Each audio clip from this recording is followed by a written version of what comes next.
up, y'all? It's your girl, Katina, and I'm back with another review. This is my review for Married at First Sight. This is season 14, episode 4.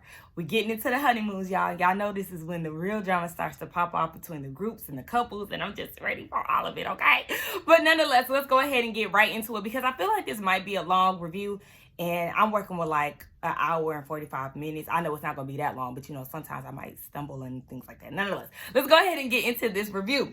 So I'll start off with Katina and Elijah. We see that they're in the hotel room getting prepared for the night, and Katina is saying that she thinks that he's going to be patient with her as far as being intimate. I said, girl, little do you know, he was just talking with his homies and he's down to smash, but go off, sis. Did y'all notice that Lifetime tried to do a redo of Isaac jumping in the bed? I said, nah, Lifetime, which I will not do, is try to make it seem like we didn't see something that we actually saw. It is too late. We already seen them shitty draws, so stop trying to play with us. So we see that they're in the bed together, and Elijah is saying that he is done. Well, in his confessional, he was saying that he's done with his player ways, and you know, he's done being selfish. And then they're in the bed together, and he's saying that he hopes that this lasts longer than just the process. So, okay. Next morning, we see that they're in the bed, and Katina is saying in her confessional that Elijah doesn't know how to cuddle. So they didn't have sex, but she said that he needs to learn how to cuddle. I said, that's actually a red flag, Miss Ma'am, because Isaac is not used to being at that level of intimacy with somebody. He's really used to smashing and moving on to the next. So he doesn't really understand the basic concept of cuddling, which is crazy. Like, how you don't know how to cuddle? That's weird. So, he said that he was nervous that she was going to have morning breath. I ain't even going to hold you, because every time I see them in bed talking, not just them, just the cast in general, I'm like, y'all just woke up. The breath, like, what is it giving? Because I would honestly not even feel comfortable. I'm just being honest, my damn self.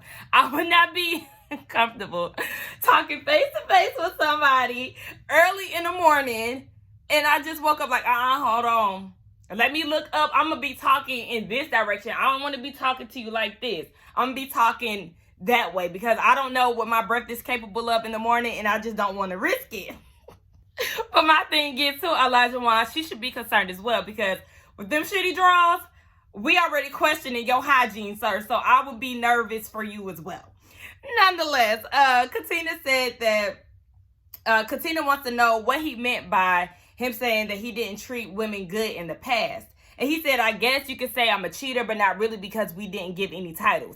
That's because you're a womanizer, Isaac, and you tried to be slick by not giving titles so you can do what you want to do. Anyway, Ola, that's what I say in my notes. Elijah asked her, is there any secrets that he needs to know about her? And she said that she is a city girl. She had a fuck buddy at one point in time. You know, sis was out here in the streets. I said, okay, now it's your turn to spill your tea, sir, because we know you got some secrets, especially because you always talking about you worried about being judged by your past and all of that. We would like to know what you were giving out here in these streets. Nonetheless, we see that they meet the families, and Elijah meets her family first. He trying to act like he didn't want to smash, and I was like, okay, because the friends did want to know if they got down and dirty, okay? Shout out to Keisha Cole, and he said no, they didn't. Did y'all notice that the mama was not there? But who was there in place of the mama was, what's his name? What's his name? Because I wrote it down, honey. Hold on. Jelani, okay? The male friend of Katina's, Jelani, is not playing any type of games. So he wanted to know what Elijah's aim was. Are you really here for marriage, or do you have some type of ulterior motive? I said, oh, let's talk about it. Okay, let's get down to it. So Elijah says that he's there for the right reasons, and he wanted to try something new. So Jelani had to remind him, excuse me, this is not trying something new. Marriage is a final destination, okay? This is not a minor change. I said, okay, get him together. So in his confessional, he's basically saying that he is not here for Elijah rehearsed responses, and he ain't here for, he already see him for his works, basically, is what he's telling him. But all the while, Elijah is trying to overtalk Jelani as he's trying to finish his statement. Like, yeah, I understand where you're coming from. Yeah. No, sir. Allow him to finish his statement and then you can say your piece. But it's just giving automatic defensiveness, and I definitely peeped it, and Jelani did too.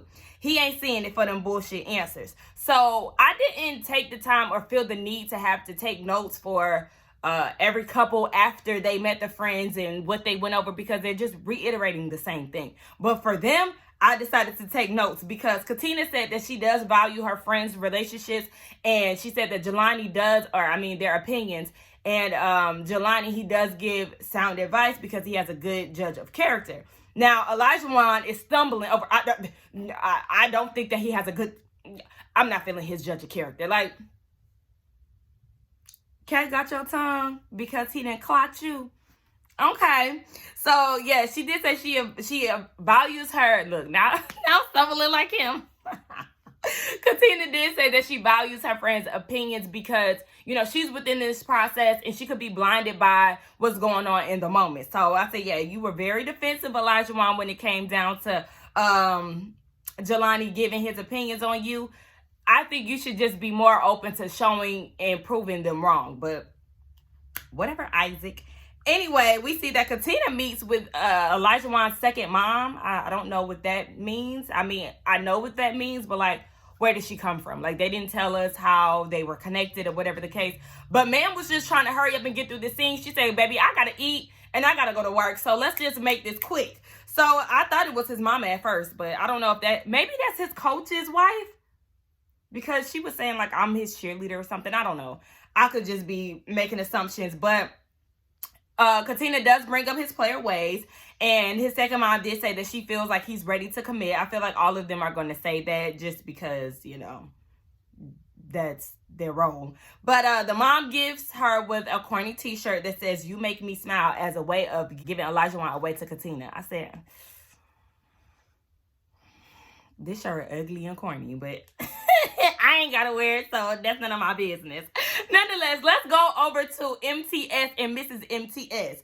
Okay, so Lindsay says that she has boundaries because they get into the topic of their mothers not being there. Mark the Shark did think it was interesting that neither one of them were in attendance. So Lindsay said that she does have boundaries set for her mom, but that door is still open. But she invited her to the wedding, but her mom did not let her know that she wasn't coming. Instead, her mom was emailing somebody back and forth, and she was talking shit about Lindsay. So Lindsay was like, yeah, that's dead. Like, don't even come. I'm like, damn, why her mama got so much heat for her? Like, I really would like for them to get more into detail. I know this is only day 2 for them, but I do want to know why her mother is the way that she is and what's the root of it, like how all of it came about. So Mark's mom, he gets into a little history about her. He said, you know, she just was kind of lazy, basically. She wore muumuus around the house after she retired, and after her dad left, she didn't died, she didn't want to leave the house, and she was pretty much depressed. They did want to get her some help, but she would be receptive, then she would reject it. My thing is, do y'all notice that he doesn't want to outwardly say that his mom is overweight? Because I want to say when we were on the Meet the Cast episode, he was saying that his mama was overweight. Am I tripping or not? But it's like he doesn't want to, because he said that she can't take care of herself anymore. I'm thinking she got so depressed to where she's now like on some my 600-pound life type of situation. So now she's in this rehab place that's supposed to be taking care of her, some sort of trying to get her back on the right track. I don't know. I could be jumping the gun, but I swear that's what it was when we were on the Meet the Cast episode. So, Lindsay loves his vulnerability, and she's excited to get to know more of him. She then sages the room. I said, I know that's right, girl. You got to get the bad juju out of there, okay? Start the day off right. So, she then turned, or the night off right, she then turned the AC on to 80. As somebody who always has the heater on, I don't have a heater on right now, but as somebody who loves the heat, I don't want to sleep in a 80-degree room, because like, I'm never going to sleep. At this point, I'm going to be very frustrated, and I can't sleep in those conditions. Even though I do have a very complex sleeping condition, like, I like to have my heater on, but I have my fan, and then I have my ceiling fan on, and I like to sleep with under my sheets and my comforter. And then sometimes, depending on how cold I am, I'll have another cover on top. Like, anyway. Mark signed up. Oh, she wants to know why he signed up for this process, I think. But he said he signed up because he knew what he wanted. You know, he's a shark. He's a go-getter. He goes after what he wants, right? And she said she signed up for this process because she's a giver and she dealt with a lot of takers. So she just feels like she has a winner when it comes down to MTS.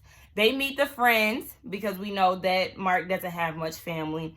And she said she is owning being Mrs. Mark the Shark, okay? So she's already taken on the name. And she's excited to be with somebody who is smart and there for her. And then we learned that she is well-traveled and he isn't. So, you know, hopefully she'll be able to push him out more and explore the world a little more than what he already experienced. Because it don't sound like he went anywhere. But that's okay because I'm not well-traveled. I've been to a few places, but I can never consider myself well as of yet. Nonetheless, she wanted to ask for any advice regarding his mom's situation, and I thought that was very sweet. The friend just said that he's more so worried about his mother's safety. So that's just the thing about it. Experts did pair them together for this reason because Lindsay used to be a hospice nurse. I feel like that's a lot to deal with. I've never had to experience hospice up until my granny had to be in one after she learned that she had got cancer. Things just started to go downhill from there. But it's just a hard place to be in on a constant basis. So shout out to her strength, honey, because I couldn't do it. Lindsay really did seem very sweet when she's not on 10. Like, she's not a mean person when she's on 10 from what we've seen. But just the fact that she can be a lot to deal with is like, girl, okay. But when she seems very calm and cool, she seems like a really sweet girl to be around. The friends really like her. And did y'all notice the female in the confession? She looks like Trisha Yearwood from the Food Network mixed with a bit of Kirstie Alley. Like, put them all together and you got that female friend. I said, girl, okay. Shout out to the Food Network because, child, I love me some Food Network. Nonetheless, Mark, he is meeting up with Lindsay's friends and her dad. And they gift him with a Lindsay survival kit, which is a protein bar and a no button because she needs to be getting used to people telling her no. Her friend's biggest fear is for Mark to be a yes man. They don't want that for her. And the dad said that she gets off, when she goes off in the deep end, sometimes you have to reel her in. And sometimes what she says can be very vicious. That tongue is nasty.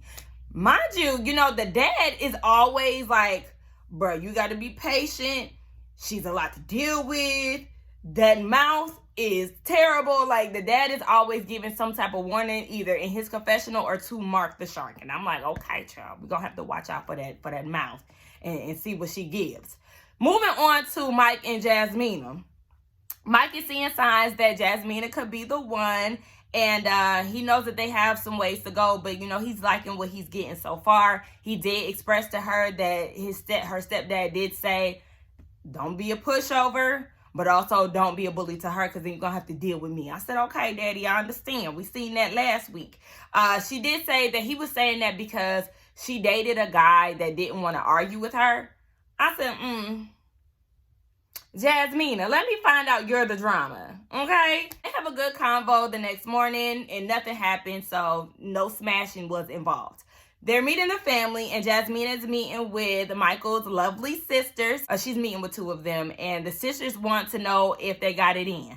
No, they did not. And, you know, at first I was kind of like, why y'all so worried about them smashing? And it still is like, why do y'all want to know? But I know with the relationship me and my brother have, we're a year apart. So it's just like, you know, it is what it is. We talk about sex and stuff like that. Like, he'll tell me if he smashed or not. I'll ask, like, you know, that's just the relationship that we have now. It don't get weird. Like, we don't get weirded out by stuff like that. But it's also him giving me that information, not me asking his significant other. Nonetheless, when he's angry, he walks away because she did want to know how he is when he's upset. Remember, his brother did say that when he's frustrated, he just kind of zones out and he walks away. And, or shuts down, I'm sorry. And they also said that he assumes the worst, and it's because he wants to basically prepare himself for a letdown. That is a red flag for Jasmina because she doesn't want his pessimistic attitude to interfere with what they got going on and trying to get to know each other. So all her relationships, we learned, were long distance. And I'm like, huh?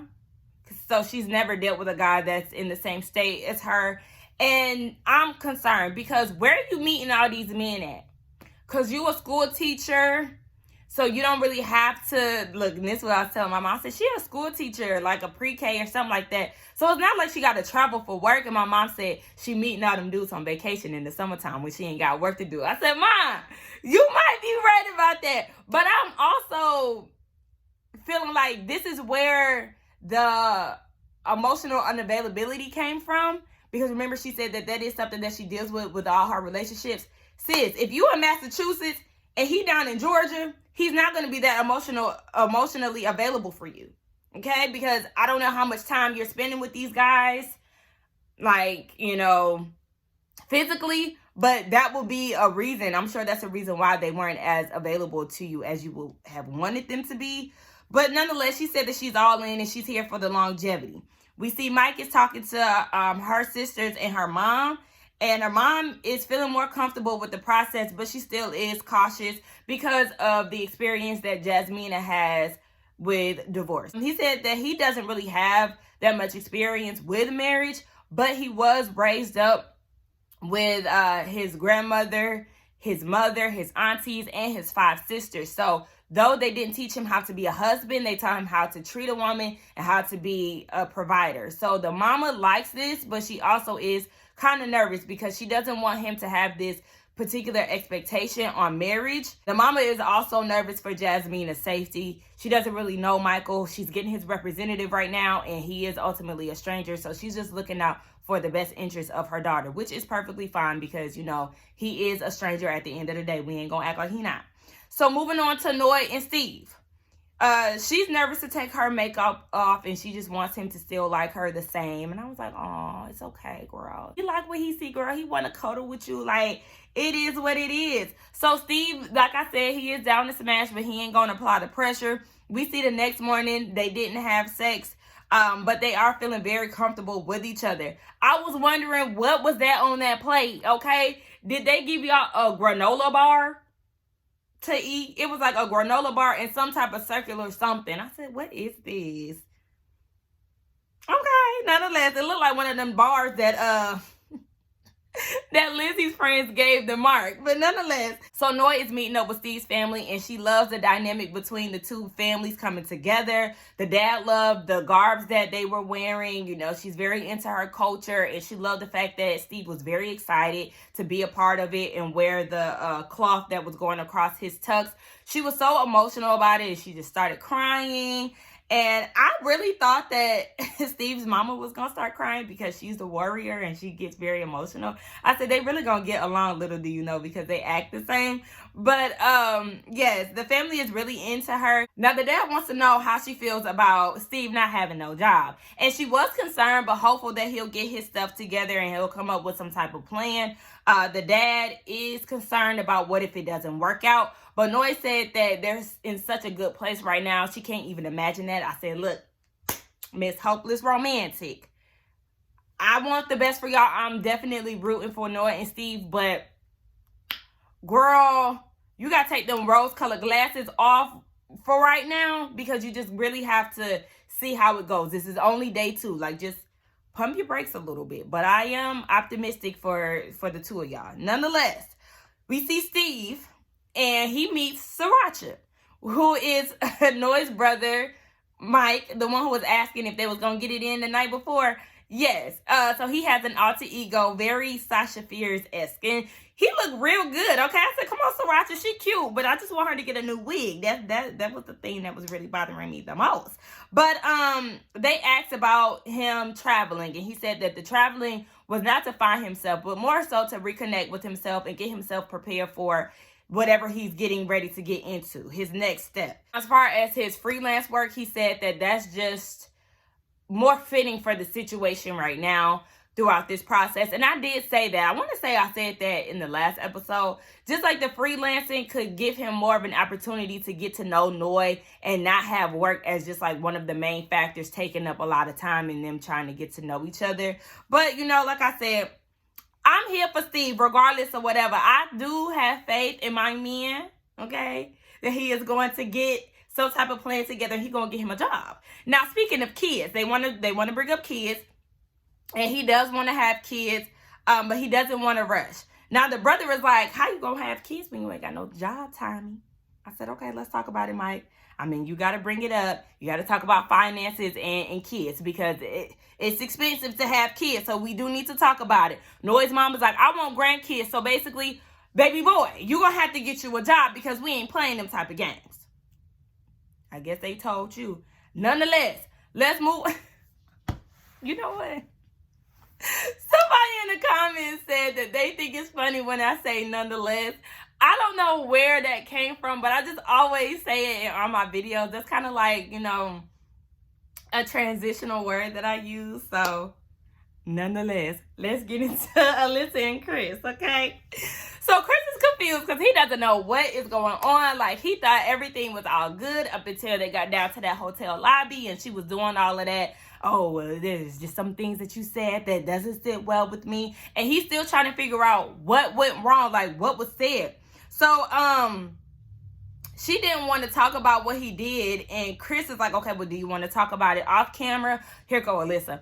Oh, no, it's just late. And there were just some things that made me uncomfortable. I'd rather just sleep on it, you know, and clear my head. And I'm like, here you go, trying to deflect and using it being late as a reason for you not to talk to him. That way you could come up with your lie to justify why you don't want to sleep with him or why you don't feel comfortable with him in this process. Like, that just got on my nerves. And, what did I say? She can't even tell him. Yeah, you can't even tell him who said what, because he wanted to know who said something that made you uncomfortable, and you can't even point that out because you're lying. Nonetheless, she's just full of shit. And I felt bad for him because I know he's going to spend the whole night trying to replay the entire night and figure out what he said to offend her. So then we see that they end up talking off camera at 2:30 a.m. But I thought it was too late for y'all to talk, Alyssa. Nonetheless, they talk about it in the middle of the night. And she said that they just didn't vibe. That was her reasoning for not wanting to sleep with him and things like that. So Chris is worried that she's already checked out at this point. Now, Alyssa is saying that there are things that she thinks are important in a relationship.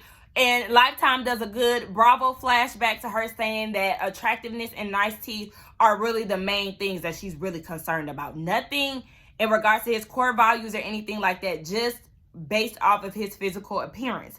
So, she said that their hobbies in their everyday life just does not align. And I said, But remember, the experts paired y'all together because y'all were passionate about your hobbies and you're straightforward. Okay, whatever. She said, but she does want them to have a good experience and she wants them to go slow. How did you sign up for a show called Married at First Sight where you basically have a shotgun wedding with a stranger, but you want to move extremely slow? You don't make sense. And no one is buying the excuses that you're trying to give out because it does not add up to what kind of show you decided to apply for. Ooh-wee. They meet the family. And Chris is basically telling her mom and her best friend that she has concerns about us being compatible. And she wants to be friends. And the friend is just feeling like, you know, she's very particular when it comes down to men. And right now she's being a little rash, but I feel like the honeymoon would be a good place for y'all to get to know each other. The mom says that she needs some time. Maybe she just needs some time. But she feels like Chris is the type of guy that Alyssa needs because he could center her. I said, okay, good luck. Because your daughter is a cunt. Okay? I know that's something that makes white people upset. So I'm going to use that to describe her. Okay? Us black people, we don't give a damn about cunt because... Nonetheless. We see Alyssa meeting up with his family. Here go his mom. I know you have a lot of questions to ask us. No, she doesn't, because she doesn't like your son. So she really doesn't have much to say. And I'm sure she doesn't even want to be there. They want to know what brought Alyssa to this process. And she said that she's experienced a lot of things. And she just felt like, you know, what could go wrong? The mom feels like the matchmaking process is right on the money. I said, no, it's not on the money. They did not match them right at all. They actually failed your son, little do you know. So Alyssa says that she doesn't want to talk about last night. This is what she's saying in her confessional. I said, yeah, that's because you're being foolish. And she then asked them, what do y'all do with Chris in his free time? Now, she's meeting with his friend, his sister, and his mom. And they said, ain't no free time, bitch. Okay, he is a workaholic. He's very driven. And the friend is really speaking for him and was like, the real estate industry is very demanding. And not to say that you're going to come second, but you are. And this is something that's a problem for her. And did y'all notice his friends never say anything that speaks to his qualities, like who he is, the nice side of him. They always talk about him being a workaholic, or they're talking about him coming off condescending and things. Like, why are y'all giving him that type of edit? You know, that as friends, that's not sitting well with me, because you now have a second friend that is not really saying who he is as a person, his sweet side, the good qualities in him. Like, ooh-wee, it's getting weird. So I just feel like she's going to run with that, and that's going to be the issue, because that's exactly what she did with the whole condescending comments that the friends said at the wedding. Later on, Chris wanted to know how Alyssa was feeling about him and them going on a trip together and also meeting everybody. And she's like, oh yeah, I'm excited to meet everybody. It's just more so her concerned about meeting everybody and not how she's feeling about going on a trip with him. I'm like, girl, like, just, can you give us something? You're supposed to be straightforward, and you don't even know how to have an honest conversation. So then he was like, okay, well, when we get there, you know, we can go sightseeing, we can explore. And she's like, I'm not into that. Okay, well, we could go shopping. I'm not really into that. So in her confessional, she feels like he's ass kissing and he's being a yes man, and he's trying to yes her to death. It's called getting to know each other and being in a relationship. Like, do you not understand the concept of a partnership and just getting to know somebody? Like, this bitch is crazy. So Chris is not sure why she even came into this process. He doesn't know if she came in with the right intentions, and he just feels like she's written him off, and it's really hard to try with her. It is, because she's very weird. Nonetheless, we all get down to Puerto Rico, right? The group is together, and when they're in the airport, Alyssa sees him, and she just walks right past him. And the look that he had on his face just tore me up inside. Like, she is a true bitch, and I can't stand her, and it just gets worse and worse as the episode continued on. So, the MTSs are on a different bus. And come to find out, behind the scenes, I don't know why they didn't capture this on camera. Well, I guess they were leaving the plane, so maybe it was just, you know, a tight space to be trying to film in. But Lindsay asked Elijah, does he know how to speak Spanish? She said he knows a little bit, but, you know, he doesn't know a lot. Lindsay is fluent in Spanish, and she feels like they need to speak Spanish because they're on native land. Excuse me? Don't tell me what to do, because that would definitely rub me the wrong way when you tell me I'm in Puerto Rico, so I need to learn how to speak Spanish. I need you to relax. That's what I need you to do, and mind your own business. And that's what Elijah told her, like, mind your marriage, and me and Katina, we over here with it. Like, girl, simmer down. So Katina said that, according to Katina in her confessional, Lindsay said that she wanted to fight Elijah as he walked away. So basically, she was ready for whatever. If you could see her on the Sprinter van, she was like, keep her away. She should feel offended. Like, sis was rowdy and she was ready to fight for her man. I said, okay, girl. Now, we see that Lindsay is at the hotel, and she's saying, according to her, she was joking on the plane, and Elijah got aggressive, and he said something about wanting to fight her, and she was like, you want to fight me? Thinking that they were playing, but she said when they got off the flight, he was waiting for her at the end of the line, like, what's up, let's go type shit. And I'm just like, okay. So she feels struggled. She feels triggered, and she doesn't really feel comfortable. But she loves the fact that Mark is there for her, and he was going to go down to talk to Elijah to see what was really going on. Now, for me, I don't know how to feel about this situation or who to believe, because we know Isaac is someone that does play games, and I instantly went back to when his groomsman said that when you ask him a question, his initial thing is try to protect himself. So he probably was lying, or he could have been lying to protect himself or to defend himself, because he's always on the defense in these streets to these girls that he's lying to or whatever. So I thought about that. And then I also thought about Lindsay. We know her personality can be very overbearing at times. And then I thought back about what her dad said about that tongue being vicious. So it could go either way. And please don't think that I did not notice Lindsay using that she was triggered and Elijah was being aggressive and things. I don't know what happened. I'm sure the cast would not allow him to be that aggressive because everybody seemed chill. I really don't know, but I got my good eye on Lindsay. The whole group gets together, and they're enjoying the views of Puerto Rico. And Chris is like, I don't know if the group is noticing the weird dynamic between me and Alyssa. Like, he just don't really know. But Michael did pick up on a little bit of tension between the couple. He doesn't know what's going on. But, he did say that he has been getting close to Chris. And he just kind of realizes that there is a disconnect. So we see the group get together. And Elijah, he does seem to want to move past what happened with Lindsay. And Katina doesn't. And that stood out to me. But, because he was like, Elijah was saying, we're all brothers and sisters. And Katina was like, she ain't my sister. Relax. So then Mark comes down, and Elijah instantly apologizes for the situation. And he said that he's willing to move on. Now, Katina is claiming to be a patient person, but she's saying that Lindsay took her there. So she just wants to keep everything on the surface level because she finds her personality a little too overbearing for her. Now, we know that Lindsay is a lot to deal with, but Katina is getting on my nerves. My mom pointed this out, that when they were at the airport, she was like, ooh, like, I ain't never seen that side of you, or you were really upset, whatever she said. And it was kind of like, she was eating it up. Like, she loved to see him be in his masculinity or whatever. And it's just like, girl, calm down. So then you get in this setting, and though we don't know what happened, I don't like the fact that she's trying to keep up the drama.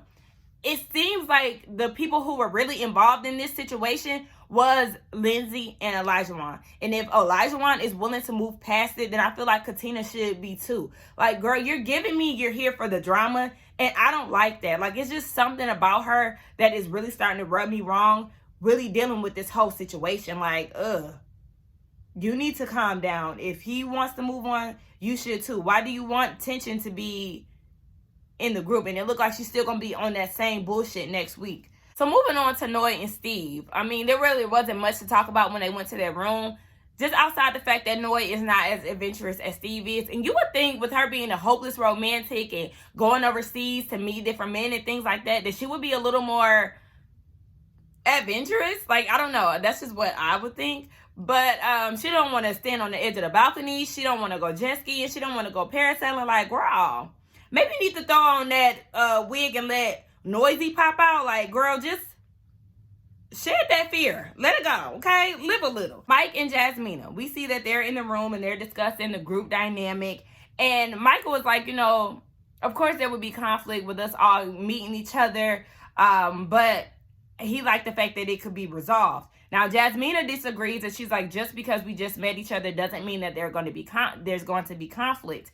And Mike is like, I get what you're saying, but, we also don't know each other's boundaries, so we may cross some, and, that could cause a bit of conflict. And she was like, well, we could agree to disagree. And then she got up and, well, actually, before then, she said we could agree to disagree. And he was like, well, you don't think that there will be conflict in our marriage? And she was like, I don't think about stuff like that. Like, she likes to keep a clear mind and positivity. And I'm like, well, if that's the case, why did you ask his sisters, how he is when he's angry? If you feel like conflict isn't on your mind and you don't go into things thinking it. Of course, you don't go into it thinking that there's going to be drama, but, you have to definitely prepare for it, which is why you ask his sisters how he is when he's angry. And then you're also somebody who got mad because their ex didn't want to argue with them. Jasmina, don't make me upset. Now, so she gets up and she walks away. She said that she was shocked that they're having disagreements this early on. And she did say that his sisters did say that he assumes the worst. Now, Mike isn't shocked that they had a disagreement because he's a realist.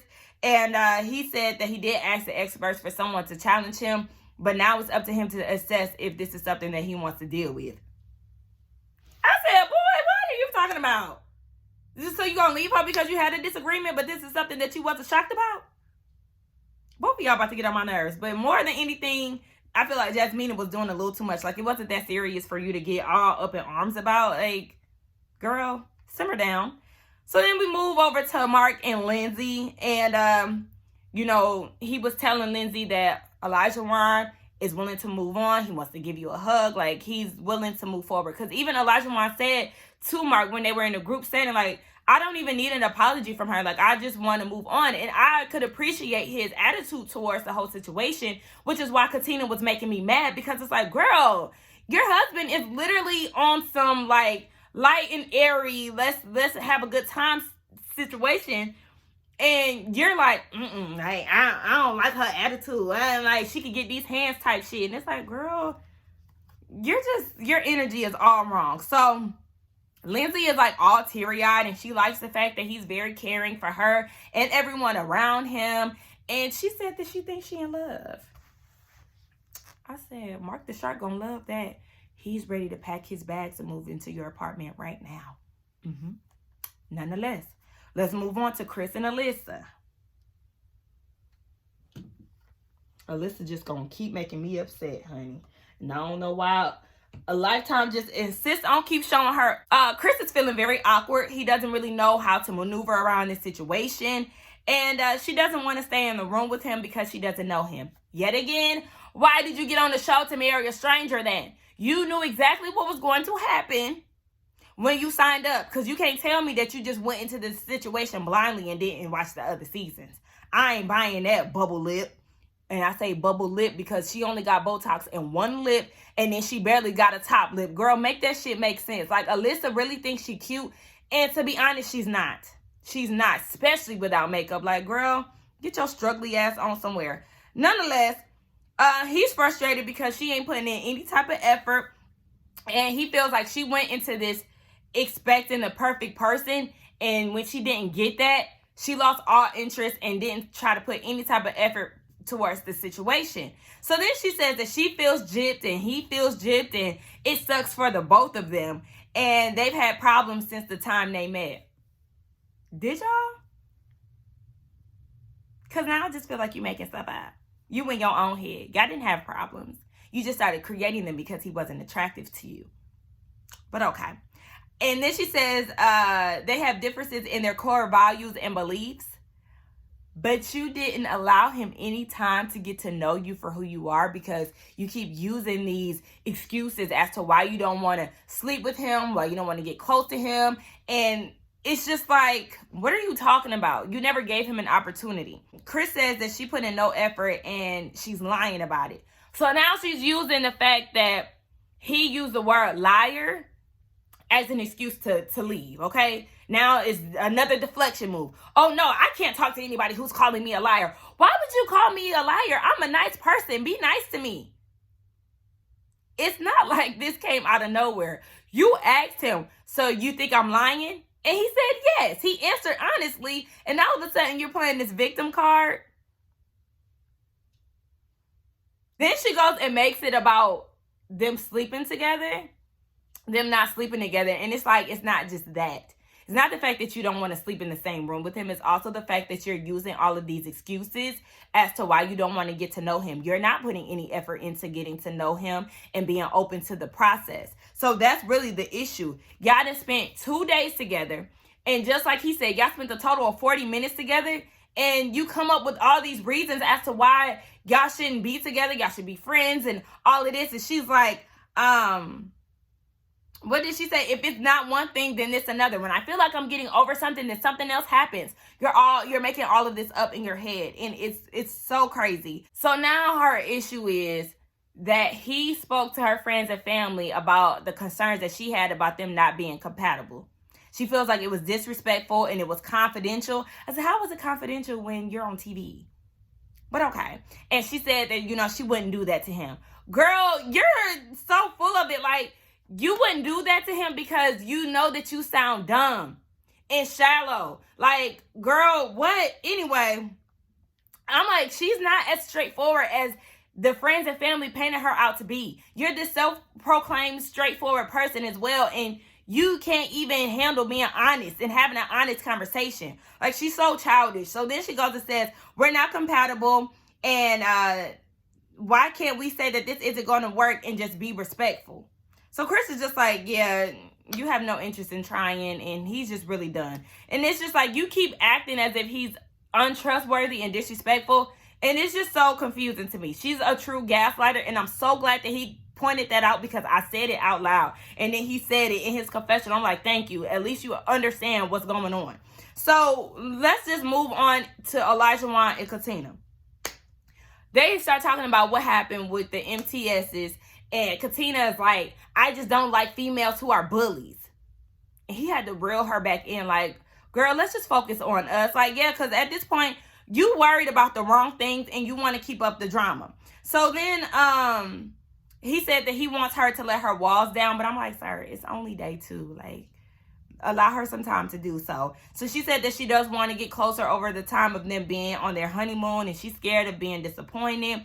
He said don't let the past affect their future. And even though he did have his player ways, don't let his past hold them back either. And she said she can't help but to worry about his past. And I don't blame you, Miss Katina. Though you are not my favorite person right about now, you definitely need to keep your good eye on Olajuwon, because you know that he's a player. Your friends already spotted some flaws within him. Your mama ain't featuring him. And you heard enough that needed to be said between the family and friends. So, child, that was an episode. It was definitely a good one. I'm annoyed with Alyssa, Katina. Jasmina irritated me a little bit. Lindsay, I don't know what happened with the whole Olajuwon issue. I got my good eye on the both of y'all when it come down to that, but I'm happy I was able to move on. Katina, like I said, look like she's still gonna be on that bullshit next week. Next week look like it's gonna be a really good episode. So let's get down in the comments and talk. Y'all let me know what y'all thought about this episode along with the review. Don't forget to like, comment, and subscribe to my channel, and I will see y'all in the next one. Bye.